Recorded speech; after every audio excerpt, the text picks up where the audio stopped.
જય શ્રી કૃષ્ણ મિત્રો. તો આજે આપણે ઇન્દિરા એકાદશી વિશે જોઈશું. ઇન્દિરા એકાદશીનું મહત્વ. ઇન્દિરા એકાદશી પિતૃપક્ષ દરમિયાન આવતી હોવાથી તેનું મહત્વ વધુ વિશેષ છે.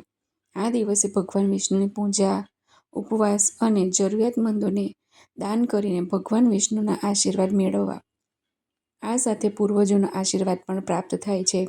પદ્મપુરાણ અનુસાર ઇન્દિરા એકાદશી પર વ્રત રાખવાથી 7 પેઢીઓ સુધી પૂર્વજોના આત્માઓનો ઉદ્ધાર થાય છે, શાંતિ મળે છે. આ વ્રતથી પ્રાપ્ત થયેલા પુણ્ય પૂર્વજોને સમર્પિત કરીને તેઓ મોક્ષ પ્રાપ્ત કરે છે. જે લોકો વ્રત રાખે છે તેઓ પોતે તેમના પાપોથી મુક્ત થાય છે અને વિષ્ણુલોક એટલે કે વૈકુંઠ ધામમાં જાય છે. ઇન્દિરા એકાદશી 2025 તારીખ અને પૂજા મુહૂર્ત જોઈશું.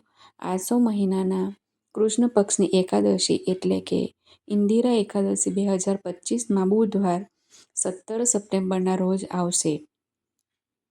એકાદશી તિથિનો પ્રારંભ 17 સપ્ટેમ્બર મધ્યરાત્રિએ 12:21 વાગ્યે થશે. એકાદશી તિથિ સમાપ્ત થાય છે બુધવાર 17 સપ્ટેમ્બરે રાત્રે 11:39 વાગ્યે. પૂજા અને ઉપવાસ માટેના શુભ સમય.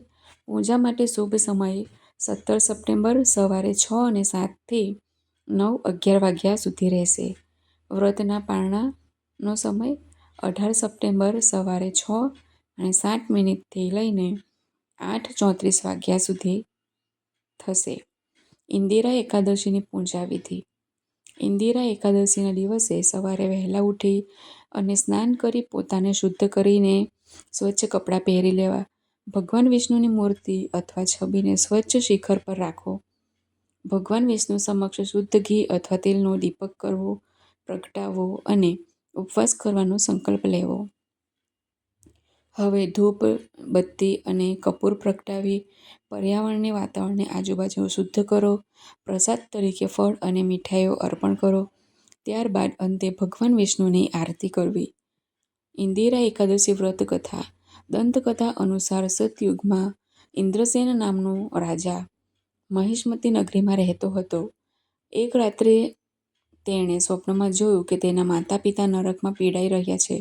સૂતા સૂતા રાજા ઇન્દ્રસેન પોતાના પૂર્વજોની દુર્દશા વિશે વિચારીને ચિંતિત થઈ ગયો.